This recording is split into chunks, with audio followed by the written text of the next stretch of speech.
Okay, good morning, everyone. Thank you so much for joining us today. Please share your information via chat. I want to help you guys get to know each other. And at the end of the month, it's normally the fourth Friday of the month, we have a networking session. This time, because there's 5 Fridays, it's going to be on the 30th. So I hope you join us then, and that's your chance to get to know each other in person. I'm delighted to have Tracey, the owner of Dunelm Business Consulting, joining us today. Welcome. Thank you so much for being here. Thank you, Donna. Thank you. So great to be here. Thank you so much for the invite. Great to have you. All right. So we're in webinar format today so that we can go ahead and tape the program and show it to others. We've had a lot of people watch the videos after the fact. So I want to start by saying Purse Power is about helping women to use their massive purchasing power to drive positive change. We believe that if women who make 80% of all purchasing decisions would choose to buy from the companies that actively promote women, and we would do that in mass, that we could drive change in a hurry. So that's the mission of Purse Power. We've started these calls to try to give everybody a chance to get to know each other, connect with each other during coronavirus. And I want to do a shout out to our investors who I think are listening here today. So Fawn, Danita, Lou, Jean, and Lynn, thank you for being here. And let's go ahead and get started. I'll introduce Karen. And then I'd love for you to share your comments via chat as we go through the program. Please capture your questions in the Q&A block. And then Karen, of course, owns Dunelm Business Consulting, and she provides executive coaching, leadership development, and strategic planning facilitation services. And I'll give you a chance to talk more about this at the end, okay? She's an honorary consul to Latvia, and she is the chapter chair of the Birmingham, UK Women's Presidents Organization. And I know she's also starting a platinum chapter, which is the really large businesses with women business owners in the UK. She's a board member of the Women in Enterprise All-Party Parliamentary Group, and she's an ambassador for the X-Forces. And I want you to talk a little bit about that and what that means. She's also the winner of the Adrienne Hall Award for Breaking Down Barriers, which is the top award given by the Women Presidents Organization. So we are delighted to have you here. I'm so glad. Thank you very much for being here. And please tell us a little bit about your background and how you arrived at this place in your life and career. Oh, thank you so much, Donna. What a lovely introduction. And I just want to say how proud I am to know you. And I was just saying before we joined how much respect I have for you and what your organization and all of the other things that you're involved with does to help women, not only in the US, but across the world. So it's an absolute pleasure to be here and an honor to be here. And it's lovely to be, here with all of your colleagues as well. Perfect. So thank you. So I guess your question was, how did I get here? Well, I guess we all ask ourselves that question sometimes, don't we? You think, blimey, how did that happen? How did I get here? Yeah. But when I look back, I suppose my career has been in 3 chunks, really. When I came out of education, I went into the military and I served in the Royal Air Force for 9 years. And that was in the 80s and 90s. I joined in 1983 and left in 1991. And actually, my last main thing in the Air Force was I served in the Gulf War, the first Gulf War. So I served with many US military out in the Middle East, in Bahrain, and it was wonderful to meet so many colleagues, so many professional colleagues out there. And I was in ground radar and aviation, so it was an amazingly dynamic and exciting start to my working career. And really, that's where I started to learn about leadership. And that's where I started to develop my leadership skills in the military, as most veterans do, of course. And so that was my first career. And when I came out, then I went into the corporate world, as most people do when they come out of the military. And I went into learning and training development and worked for many organizations over a period of 20 years. And I pulled on that leadership skill that I developed in the military and started to develop my career as a trainer, as a coach, and as a mentor and a developer of others, and found myself really developing senior teams and senior leaders in developing their own leadership capability. And so that was my second sort of move, if you like. And then 11 years ago, I set up my own business. And Donna, I have never worked so hard in my life, but I don't feel as though I've been to work in 11 years. I love it. I love working for myself. It means you can be who you are. And I've carried on with that development of others. And my clients now are senior execs, entrepreneurs, senior teams. And when they are growing and they're very dynamic, I help them develop their leadership capability so that they can achieve their vision and their goals. It's a wonderful thing to do. Absolutely, a lot of fun. And before the conversation, before we started, I'd asked you whether you met the Queen, and you said you met Diana, which of course, as Americans, we're all interested in that. Can you say a little bit about that? Well, yes, it was a bizarre meeting, really. I've been at events with the Queen, and we absolutely love our Queen. Of course, she's 96, and I can't remember life without her, of course. But yes, when I came back from the Gulf, we did 2 parades, and I did one in New York down Broadway, a ticker tape parade, and I found myself wading through tons and tons of ticker tape in New York City. And then we did a London parade, and it was at the London parade I was presented to Diana as one of very few women, of course, in the military.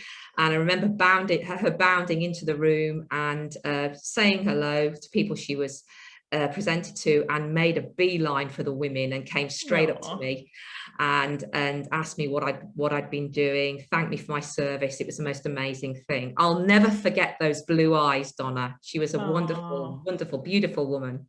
I can imagine. Wow, that's amazing. That's amazing. All right. One of the biggest topics that women want to be coached on, as I understand it, is executive presence. And I see you as having that kind of in spades. Can you talk more about what executive presence is and how you display it as a business leader? Thank you, Donna. Yeah. Well, I've worked, like we all do, I've worked very hard, and I don't think in leadership, I don't think anyone's the finished article. I'm a leadership specialist, and I'm still learning about leadership. And all of the people that I help are on a journey. They're on a journey to developing their leadership capability, and that translates into their presence and how they come across. But to me, executive presence is about how we speak, how we act, how we behave, how we hold ourselves. And I think it's largely driven by our values. Our values drive our behaviors, don't they? And when we've really sorted that out in our mind, and we know how we want to behave around people, we then have to translate that into, okay, and I think I mentioned this before we joined today, you know, you've got to know what I call your default position, how you're going to show up, how you're going to present yourself. And I think the thing with executive presence is, when you first start to develop that, you have to be deliberate about what you want that to be. And when you first start doing that, that can feel a little bit clunky, can't it? But I think if you're surrounding yourself with the right people as you are developing as a leader, and they are the right people, behavior breeds behavior. So you start to emulate what those people around you. Now, if you're with great people and they're doing the right things, you'll emulate those. And it's about practicing it. It's about not being scared to step in, you know, as Sheryl Sandberg might say, lean in. And, you know, make sure you slow things down a bit, you know, really concentrate on your clarity and just enjoy being you. Well, and that is part of it, isn't it? Just getting to the point where you're secure enough to be yourself and not to have to put on an act. Have you coached women on executive presence? Have you ever had to coach anybody that wanted to learn that? And did you give them any suggestions beyond surrounding themselves with the right people? Yeah, I remember once I had a call from a woman, and she said, Karen, somebody's given me your number, and I've just got my first boardroom position. And I said, oh, great, how can I help you? And she said, I can't believe she said this, Donna. She said, I need you to help me be more aggressive in the boardroom. You're sorry. My heart stopped a bit, and I thought, oh, blimey, that are you sure? And then I explained to her in my work how I talk about aggression, assertion, being aggressive, assertive, and passive. And what I said to her was, you know, if I'm passive, I care about you. If I'm assertive, I care about us. But if I'm aggressive, I just care about me. Ah. And what I said to her was, you know, I'm not in the business of helping anybody become more aggressive. And to me, when you're talking about assertion and aggression, it's about a mindset of what that means. And people see other aggressive people in the boardroom and they see them get what they want. And therefore they believe they have to emulate that and be like it. Well, not at all, because they might get what they want in the short term, but it's not sustainable. So the first thing I'll do if we're working on executive presence is get somebody to understand what I call what leadership state they are behaving in. Are they in aggressive? Are they in passive? Or are they in assertive? And staying in assertive stance is very, very difficult, because it's easy to just really get into focusing what you need, which is an aggressive situation, or give in, which is passive. Right, right. Is there anything you do to help yourself stay in that assertive frame of mind?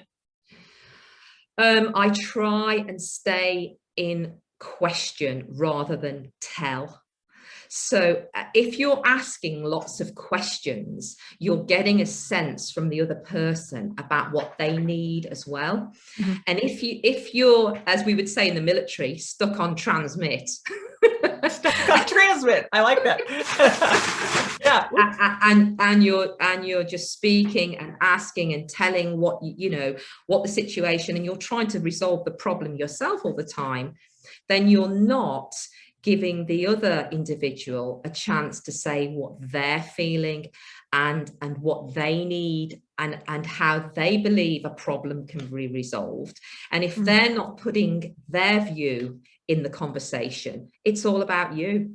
And why would we want to put that pressure on ourselves? Well, yeah, good thinking. Good thought. Good thought. Okay. So you've coached leaders for years. What are the qualities that you think the best leaders that you've ever worked with have, particularly female leaders, and what made them so great? And how can we build those skills? Yeah, that's a great question, Donna. And people ask me all the time, you know, what is the most important thing about leadership? Well, for me, there are two things. I mean, there are so many things that in leadership we have to be good at. You know, it's a tough job. You know, when you're in a leadership position, you've got two jobs really. You've got your technical job and you've got your leadership job, which is why, you know, some people find it very, very challenging. But for me, there are two things. You've got to be able to influence, and you've got to be able to unlock potential. So if you're in a leadership position and you're really not doing those, you are going to struggle. And to answer your question, the people that I have seen really thrive and do well are the ones that do those two things brilliantly. They are able to influence a conversation. They're able to influence positive behavior by listening and by being in that assertive stance. But importantly, yes, as leaders, we've got to continually develop our skill. But if you're not really concentrating on the skill development of those people around you, as your business is changing, as it's pivoting, as you're, you know, in that dynamic world and innovating, then you are going to come up unstuck. And the people that I've seen who have just made it and done it brilliantly are doing those two things. Very good point. Well, the other thing I think is easy for leaders to do is to continue to do the stuff that they've always been successful at, like the doer part of the behavior, whereas leadership is about enabling other people to do. And that's a tough transition for a lot of people. It is. And I think if you think about the curve, when you go, especially if you're going from operational leadership to strategic leadership, you know, as you say there, you're absolutely right. You're hands-on, you're doing the job, you're technically engaged. And then all of a sudden you get the job of your dreams, or you know, all of a sudden you find yourself running a company, and you've got to let that go and ask everybody else to do it and trust them to do it. And not only trust them to do it, Donna, trust them to do it in a way that works for them and their wiring. Yes. And I'm a DISC practitioner. I use the psychometric tool DISC. Mm-hmm. And this unlocks so many things, because if people can understand the wiring of themselves and those around them, they can understand why people approach work, relationships and conversation in different ways. And that just can unlock so much once you're in possession of that. And I know that's something you and I have talked about before, isn't it? Yes, yes, yes. Oh, I'm a real believer. And understanding that people have really different paradigms and strengths that they bring to the table. We interpret other people's behavior through our paradigm, and we could be dead wrong, right? If they're different than we are. Absolutely.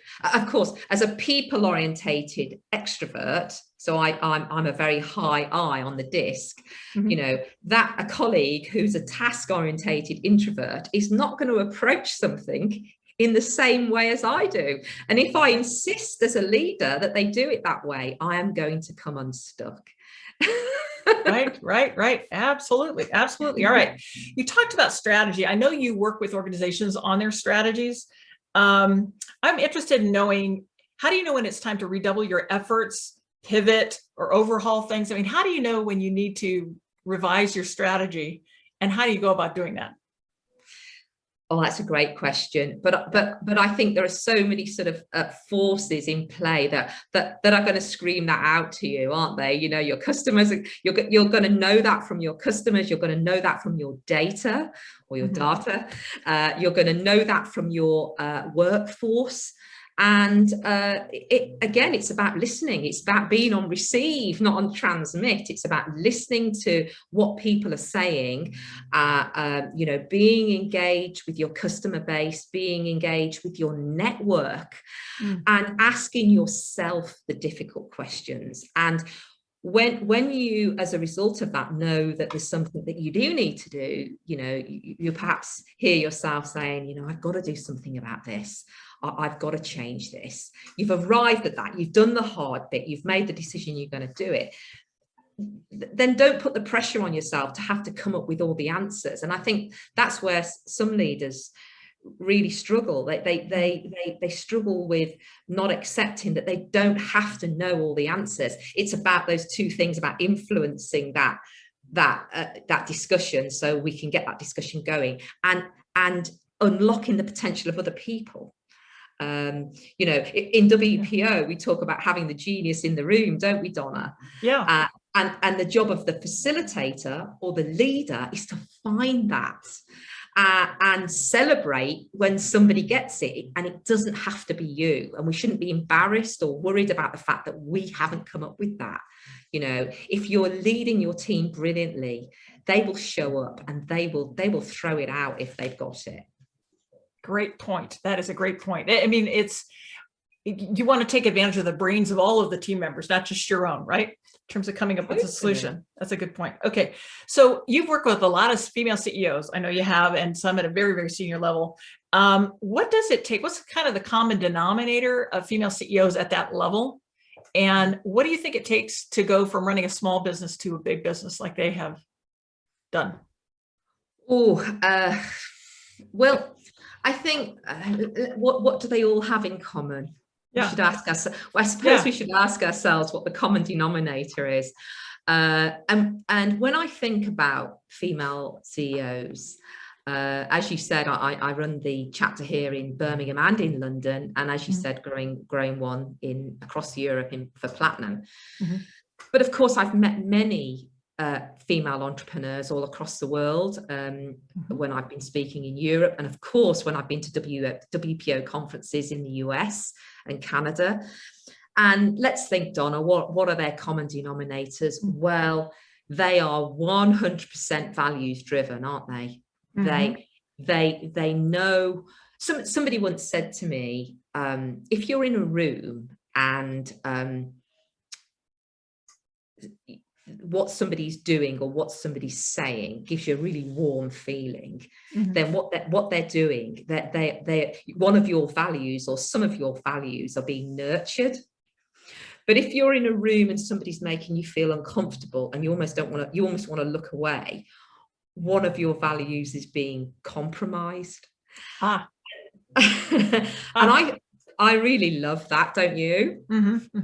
And if we think about times when we've been in rooms or in meetings or in boardrooms, and we've had that feeling, we can remember that, and you can definitely say, yeah, that was really compromising a value of mine. Say someone was being disrespected or whatever, something like that. And I think the women that I meet are totally in tune with their values. They know what they are, and they behave and speak and live by them. They know how to take risks, and they know how that they understand that they can't do it on their own. No one can do it on their own, male or female. And they know they've got to surround themselves with the right people. But also, in terms of people, they also know that the right team in 2020 February might not necessarily mean, if you are moving and pivoting, be the right team in July 2021. And it's about having the bravery and the resolve to make those decisions. I'm sure you've met people, Donna, who've set up businesses, they've started them, and then as they've scaled, they've realized that the people that they started their business with are not right, but they are emotionally attached to them because they've been there since ground zero. They've been there since day one. But if you are assertive and you can make decisions caring about both them and you, you'll make the right decision. So I don't think they're afraid to make the right decisions about people. And what I see, so many people can't scale or don't move on because they don't make the brave decisions. That is a really good point. And you know what came to my mind too is the founder's dilemma. I mean, sometimes it's us, right? In terms of having someone else that's got a different set of skills to take the business forward. Oh yeah, that's a really great point, you know, Donna. And I remember once meeting a guy at a networking group, and he said, "Oh, I've had lots of businesses." He said, "Where I really do well is startup." He said, "And then when I get them to 5 million, I sell them." He said, "Because I've run businesses that have got bigger than that." And he said, "I was rubbish." Insightful into his own strengths. God bless him. Yeah, that's awesome. Okay. All right. So I know that your husband is in Parliament, and I was wondering how supportive they are of women, and have they done anything creatively to support women in your country that maybe we should be thinking about here?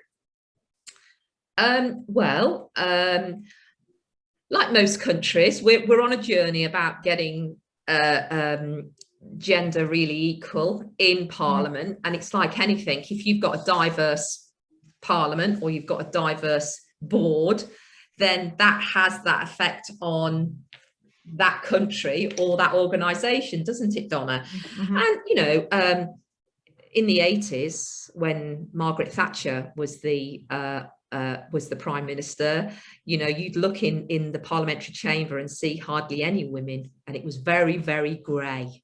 But now, I think we've got a lot more women in Parliament, and I think, to answer your question, that really does impact on what we're talking about as a country and what we're focusing on as a country.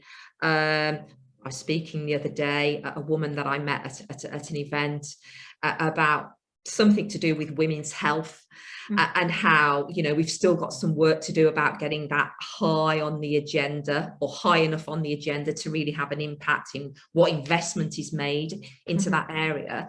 But we're talking more about women's health than we used to do.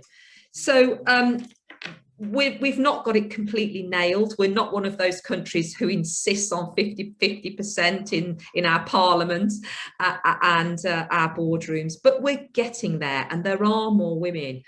But of course, politics can be a dirty business, and it sometimes can be a career where you've got to have a thick skin. I'm sure you recognize that over in the US. Oh, sure. And there are some brilliant women who get elected, but you know, after, you know, doing it for a few years and being on the end of some of the activity and what they are asked to absorb, you know, I don't think sometimes we keep the best women, which is a real shame. Yeah, yeah, sure is, sure is. Okay, guys, I want you to start thinking of your questions. Go ahead and put them in the Q&A block while I ask a few more.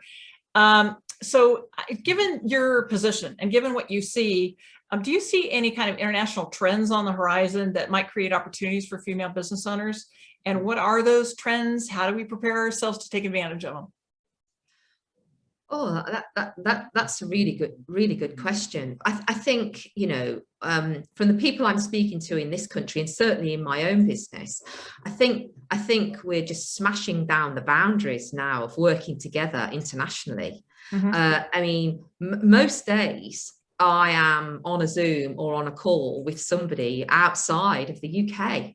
And you know, I've always had an international network ever since I got involved in WPO, you know, over 7 years ago. But nowadays, I mean, I'm just about, for example, to do a rebrand in my own business, and I'm using a company in Lisbon, you know, in Portugal.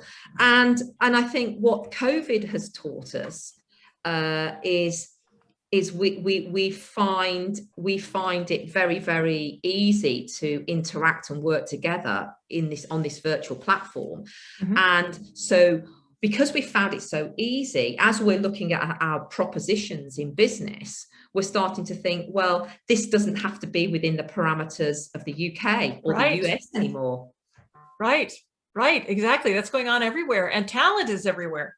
I think it's highly beneficial in a lot of ways, but competitively too, I wonder about, you know, like high cost areas. I think England is high cost, US is high cost relative to others. Any implications there? I mean, look at tonight, you know, we're all doing this and we think nothing of it. And I think pre-COVID, we would have still done it, but it would have been, you know, we wouldn't have been thinking about it in the same way, would we? No, it's going to be a wild ride the way the world is changing. And I think we've just seen the start, right? Yeah. Of the implications. I think the opportunities are enormous. And I don't care where I meet a woman or any business owner actually now. If I'm interested in their proposition and I think I can connect them to somebody of interest and that is interesting to them, you know, we don't even think about what country we're in anymore. Right. No. It's fascinating. All right, you guys, I need your questions. Please start putting those in the Q&A block. Okay, so we are non-political. At Purse Power, we're about women, period. That's it. I don't want to divide women in any way, but we've got a lot of political divisions in the United States right now. I think you may have some over there in Great Britain. What role do you think women can play in bringing us back together, crossing the aisle, getting us to work together productively? Well, I think, you know, yeah, we've had some political divisions. I think Brexit was something that we talked about for a long time here, and it not only divided businesses, it divided families, you know.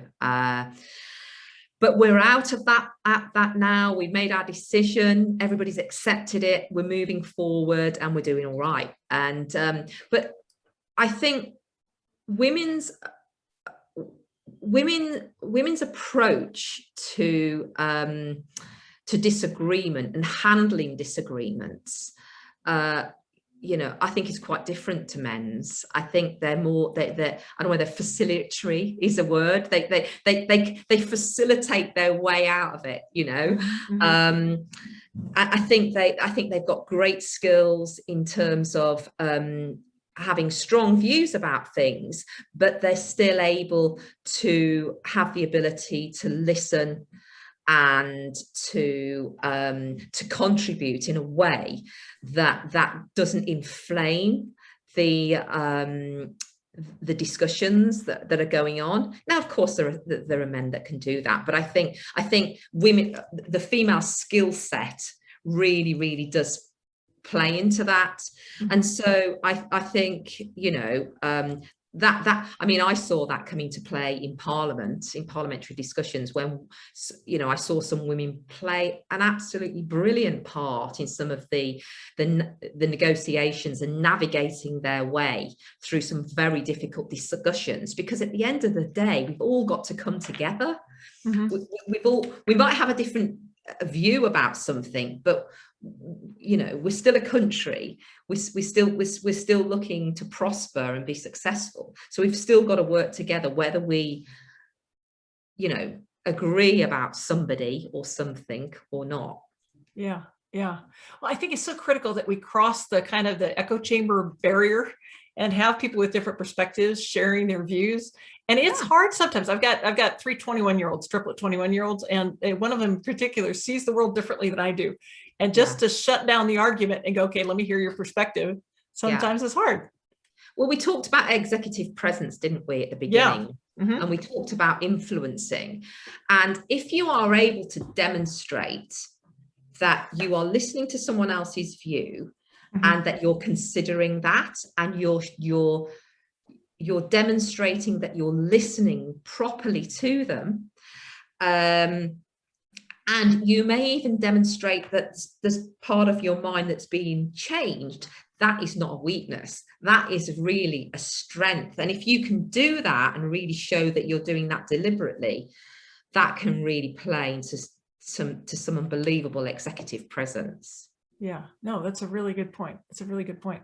Okay, so Wywoods is asking, why is the best relationship, let's see here, what is the best relationship example you could give in a reset atmosphere of rebranding someone in faith work? So say the question again, Donna. Well, okay, so she's saying, what is the best relationship example you would give in a reset atmosphere of rebranding someone in faith work? And you could also just talk about rebranding, period. So if people did want to pivot in this time, what should they be thinking about? What should they be doing to rebrand? How about that? So, well, thank you for the question. Yeah. I think, well, I don't think I know a business that's not done some form of reset. You know, we've all had to do that. And I think when we are rebranding, if I think of my own business, I mean, we're rebranding at the moment. You know, I took the decision that, you know, when I set up the business 11 years ago, the name that I picked then, it's not working for me now because my proposition has changed. I've pivoted. I probably got a slightly different customer base. I've certainly got a different set of products. So, you know, what my logo looked like and you know, what branding I was using, it's become dated. And I think when I observe businesses going through this, and I've been there myself, often when somebody's helping you with that, they'll give you lots of different options that you might go with. And it's really, really hard to gain consensus, isn't it? And I think you have to I think there has to be an element of trust when you're rebranding in the experts, because I think with marketing so if say for example, you might be reviewing a new logo, we all consider ourselves experts, don't we, about what it should be, but actually we're not experts. Well, I like the blue one, well, I like the red one, you know. We've all been there, but I think and I think sometimes you have to allow yourself some time to look at it and think, well, okay, I think I do prefer that. And I'm not, my preference isn't with what we're going with, but I'm just going to ride it and see what it is. So I think there has to be trust. There has to be compromise. You know, you don't always, an individual shouldn't, especially when there's a discussion about it, shouldn't get everything that they want. We're not influencing, we're in aggressive state, aren't we, if we're just thinking about what we want. And it's about giving yourself time to have discussions and review and come up with consensus and compromise. I hope that's answered the question to your colleague there. Yeah, it's interesting because what was going on for me as you were talking is I had an expert develop our potential brands, our potential logos. And then I went out to my constituencies to say, which one do you want? Which one do you like? Yeah. But to your point, I mean, I do a personality instrument, the Berkman, you and I talked about that. And on a scale from 1 to 99, my artistic interest is a 6. So somebody came, my sister was coming to visit my house one time, and I literally handed a credit card to somebody and said, put stuff on the walls. So I know that that's not my skill set, but you need to be talking to your customers, to your point, the people that you're caring about influencing or coming to you or being interested in you. Those are the ones you want to hear from. We're back to listening, aren't we, Donna? You know, we don't have the we don't have all of the answers, and you bring in experts and you pay them because you know they've done this before, but it's about, you know, letting those reins go. You can't hold the reins to everything. You've got to let go sometimes. Right. And I think your point about listening is really resonating with me. I mean, listening to your customers, ultimately it's about them. It's about what they want, what they need from you. That's the real need that you need to meet. Yeah. Okay. More questions, guys? All right. I'll give you guys a chance to do that. So one of the questions I always like to ask people is, what do you want us to learn most from you, having you here on the program? Oh, that's a great question, Donna. Well, I guess I would say when I set out on my career, you know, I didn't really know what I wanted to do, if I'm really honest with you, and I didn't really know what I was going to be good at. And I think I remember my father saying to me, Karen, you so underestimate yourself, and that used to really annoy me. Because I thought that was a weakness, and I think, you know, when I know throughout my career, I've thankfully, and I'm very grateful to say that I feel as though I've achieved a great deal. But if it wasn't for the people around me, mentoring me and you know, supporting me and giving me great advice and really putting me out of my comfort zone and trusting me, then like most people, I wouldn't have got here. So what I'd like to challenge your listeners or the people that have joined us today is not necessarily thinking about how that's the same for them, but what they're doing. You know, who are they challenging? Oh yeah. Whose journey are they part of, and who do they know that is around them that's got potential, or even who do they know around them that's struggling? And if they're not doing any mentoring, or they're not doing any coaching, or or not doing so, it doesn't necessarily have to be formal. You know, how could they do that in their businesses? And I'm not talking about necessarily senior people. You know, somebody said to me the other day, you have to find the small hinges that swing the big doors. Oh, very good. I love that saying. And what can you do? What can you do as a leader in your role that can really make a big impact for someone? Because as a leader, you're part of so many other people's journeys, and as I was. Well, and it's interesting because when I've talked with female business owners, sometimes they do not feel supported by women. I mean, people that really would hope that their networks would help them be successful. Sometimes we don't. And I think we've got to change that as women. We've got all the power in the world if we'll work together to support each other. Yeah. Well, every entrepreneur I meet, but especially when I'm talking to women, you know, I tell them very early on that, you know, if we work together, you know, that they're a role model. And some of them, you know, push back on that right away. You know, well, I'm not a role. Of course you are. You know, tell me, you've just talked me through what you've achieved and what you've built here. Of course you're a role model. And we're not only a role model to the people that work with us in our businesses, but we're role models to our nieces and our nephews and our sons and daughters. And we can't underestimate the impact that we have on them. Mm-hmm. And it's no surprise that, you know, when you're in a certain sector, that sometimes people around you in your family end up doing that. Well, that's because they've seen you, you've inspired them, and they're following in your footsteps. And I recognize that certainly in my own family. And it really scares me, Donna, to think that, you know, I've just been quietly living my life, and yet I've been having this impact on these younger people in my family who've made life decisions as a result of something they've seen me do. That is so scary. Right. Scary and uplifting, both at the same time. I mean, I wanted to ask you about the award that you won with the WPO. You won that Adrienne Hall Award for breaking down barriers. Can you talk to us more about that? I mean, that is the top award that's given in WPO. And what were the barriers that you broke down, or what did they see you do that they were recognizing? Yeah, it was an amazing thing to win, you know, Donna, and I didn't know anything about it. And I remember, I think I was in Orlando, and when they said my name, I remember that it was almost like I had an out-of-body experience. I thought, you know, someone just said Karen Tracey there. What are you talking about? You know, I had a complete, you know, imposter syndrome. What happened was I decided I was going to do a project where I was going to get my WPO members engaged in some discussions in our parliament.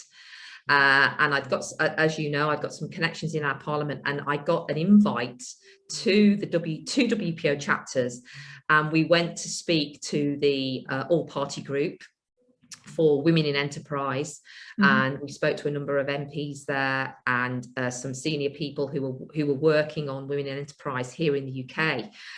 And as a result, and it was a brilliant event, but it turned out to be a global event, because that year when I was planning it, I mentioned it to WPO and the team in New York, and they shared it around the world. And so many WPO chapter chairs and representatives came from all over the world, and it was truly global.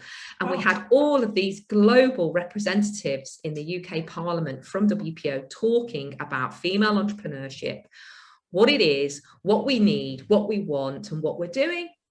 And as a result of that, it was a brilliant event. It was so amazing. As a result of that, I wrote a paper for the Women in Enterprise group, and told them, as a result of everything I'd heard on that event, these were, I think, were the common denominators of things that need to be worked on, that need to be invested in to help female entrepreneurs. And I created sort of like these 7 pillars. So, for example, business support, coaching and mentoring, of course, was in there, access to finance, you know, international trade, diversity, all of these things. And then as a result of that paper, a number of work streams and subgroups were set up as part of that parliamentary group. And we're still working on those work streams now. And as a result of that, we've written a number of reports.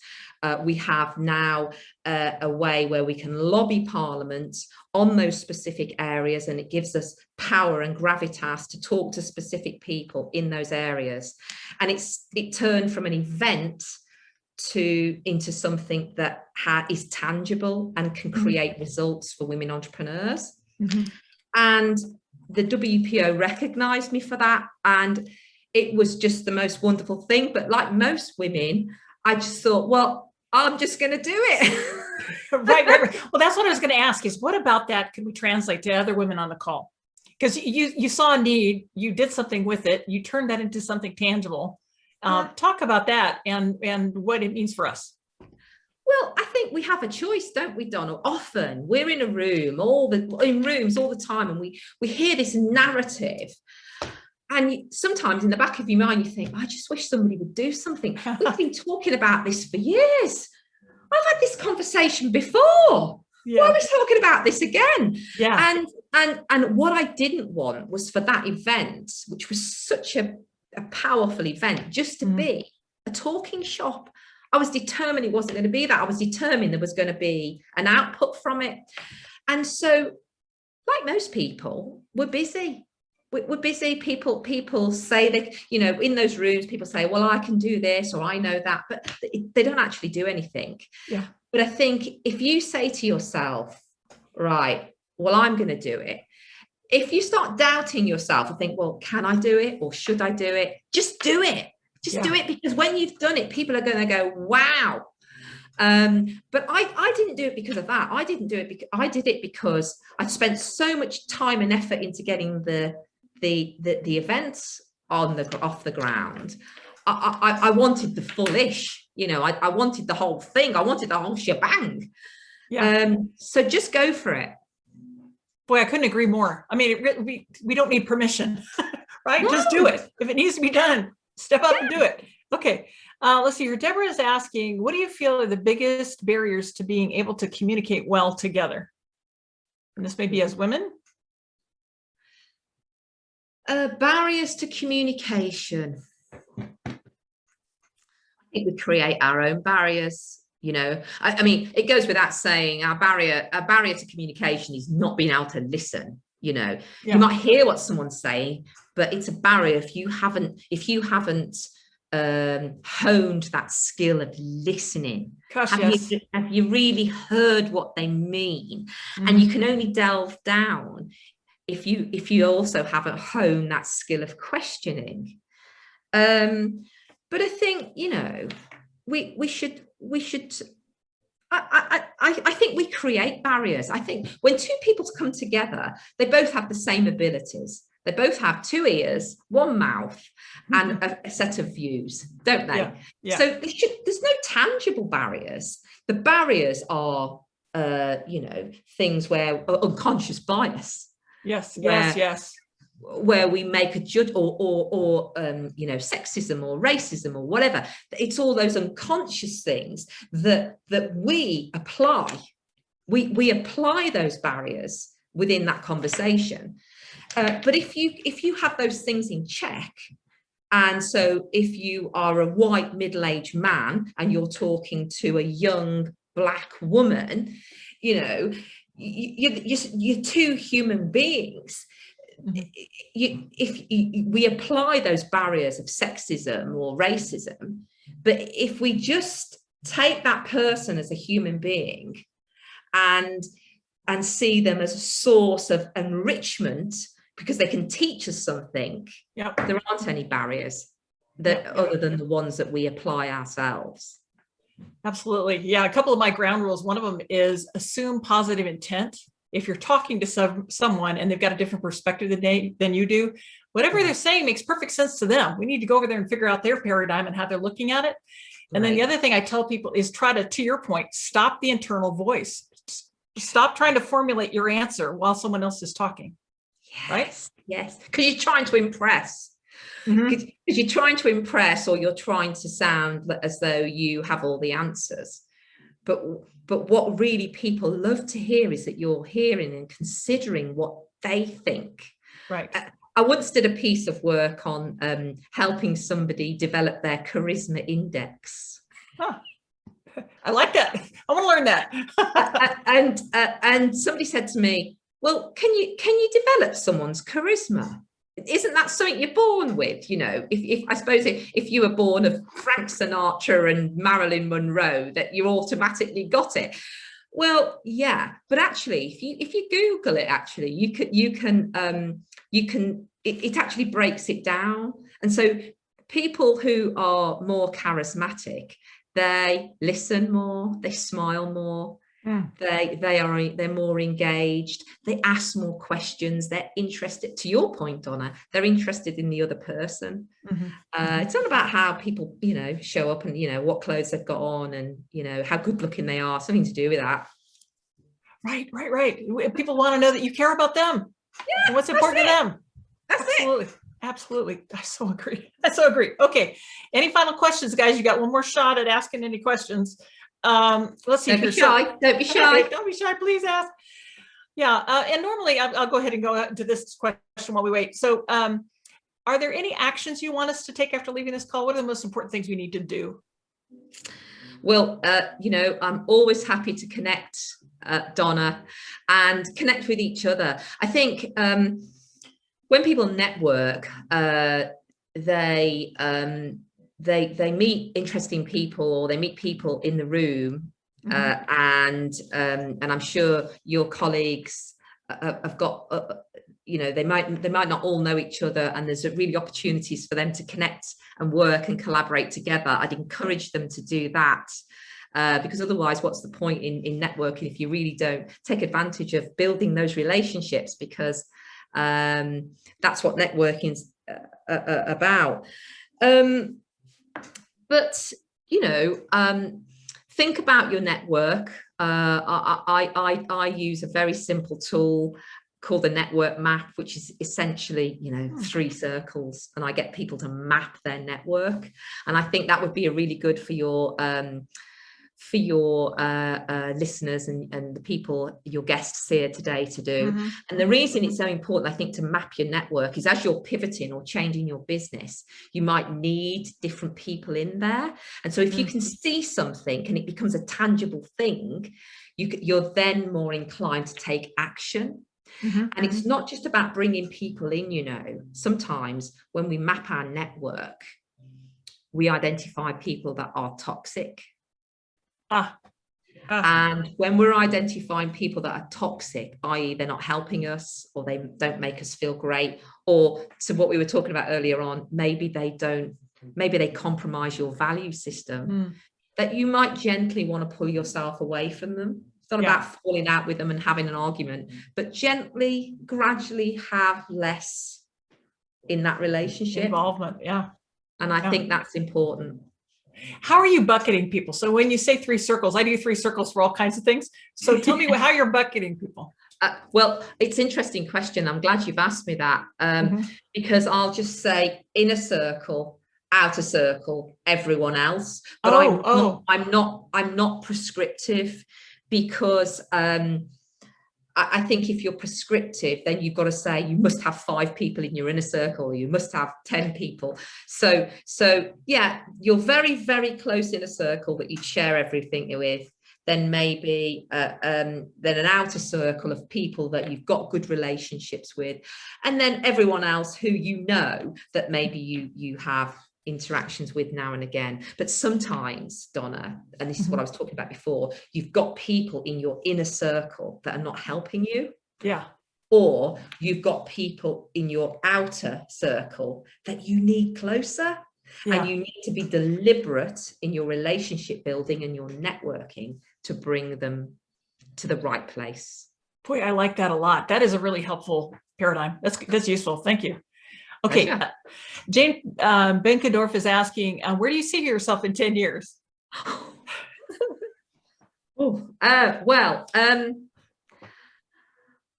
what do I say? I see myself in a place where I can make a choice about my business. So what I mean by that is I've had to change my business setup so that it's not just reliant on me. And so therefore I'm collaborating more, and I'm working with more people, and the programs and the coaching that I deliver, some of it is just me, but some of it is collaborated with others. But I want to get to be in a situation where, so I'll be 65 in 10 years time. I'll be open about that. So I'll be 65 in 10 years time. So I think I will be probably passing the lion's share of the business on to somebody else to steer the ship. But I will never stop working, Donna. I will never stop working. I will always be helping entrepreneurs. I was thinking about that this morning. I mean, I would not want to retire. I like this work too much. No. Any final words on exit strategies? Because we're just about out of time, but to your point, being able to think about, okay, what happens next and how do I prepare for that? A lot of people don't, and a lot of women don't, I think. You want to put in a few words on that? You've got to ask yourself. So I always say to someone, what do you want?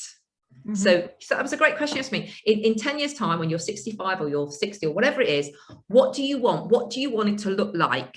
What do you want to have the ability to do? What do you want to have where do you want to have the ability to be? And then your strategy towards that is not one big jump. You've got to work out and get somebody to help you identify those milestones towards that and monitor them just like you would with a project. You know, you monitor your businesses to a finite degree. Why would you leave your exit to chance? Yeah, good point. You know, plan it, ask yourself the difficult questions, but be honest with yourself. We're all going to get older. We're all going to get to 65. You know, we all want to be forever young, you know, like Cocoon. It's not going to happen. Right. Dang it. Right. Okay, that's really good advice. All right, we are just about out of time. So I want you to summarize if you have any final thoughts you want to share with our listeners. Okay, well, my final thoughts are, I wish I could have seen you guys today. You know, I thrive on being around people, and Donna knows that. We spent a lot of time together in the past at WPO, haven't we, Donna? Yes, we have. And although I haven't been able to see you today, you know, do reach out to me. Think about your learning as a leader, and I'd love you to think about what learning are you doing. And if you don't feel like you're learning anything, you've got to think about that network and surround yourself with people who are putting you in a situation where you are you're in that situation where you're thinking, this is great, I'm loving this. If you're not having those experiences, you're not learning. And again, think about who you're being a role model to, you know, and what impact you're having on others, and how are you supporting them through that.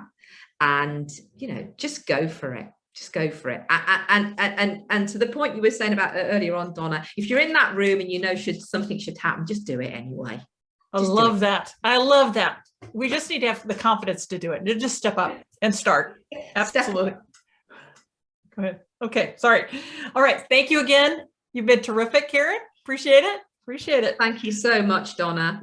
Glad to have you here. All right, I just want to let everybody know who we've got upcoming. So we've got Chris Sawchuk. He's a principal in global procurement advisory practice leader with the Hackett Group. He's going to be talking about diversity in the supply chain, which of course you're providers. You're all providers as women in business. On the 23rd, I'm going to have Stephanie Lapierre. She's the CEO of Tealbook, and she's one of the top 100 most influential women in supply chain. I want to get you guys into big company supply chains. That's the way to earn some revenue. On the 30th, we'll do our networking session. And then I want to remind everybody that we've got some new services on our website. If you go in, you can fill out a block on the upper left-hand side of our website, and we'll give you a snapshot report of you in cyberspace. It'll tell you how you're looking at cyberspace, where people can find you and what issues you might have. Let's see here. We are looking for sponsors for this program. If you know of anyone who might have an interest, please do download our Google Chrome extension, which will allow you to find and buy from women-owned and women-led businesses that are in our directory, and we want to get you added if you're not in it. Please like and share our social media pages, and please let your friends know about this broadcast. Okay, any final words? Karen? Oh, Donna, thank you so much for inviting me today. I've really loved being in your company, and congratulations on what you're doing there with Purse Power and all of the other organizations you do. You're a role model, Donna, and I'm proud to know you, and good luck and best wishes and warm wishes across the pond to all of your guests. No, thank you so much, Karen. All right, everybody, remember Purse Power, we have it. Let's use it. See you next Friday. Bye. Bye, Karen. Bye. Bye.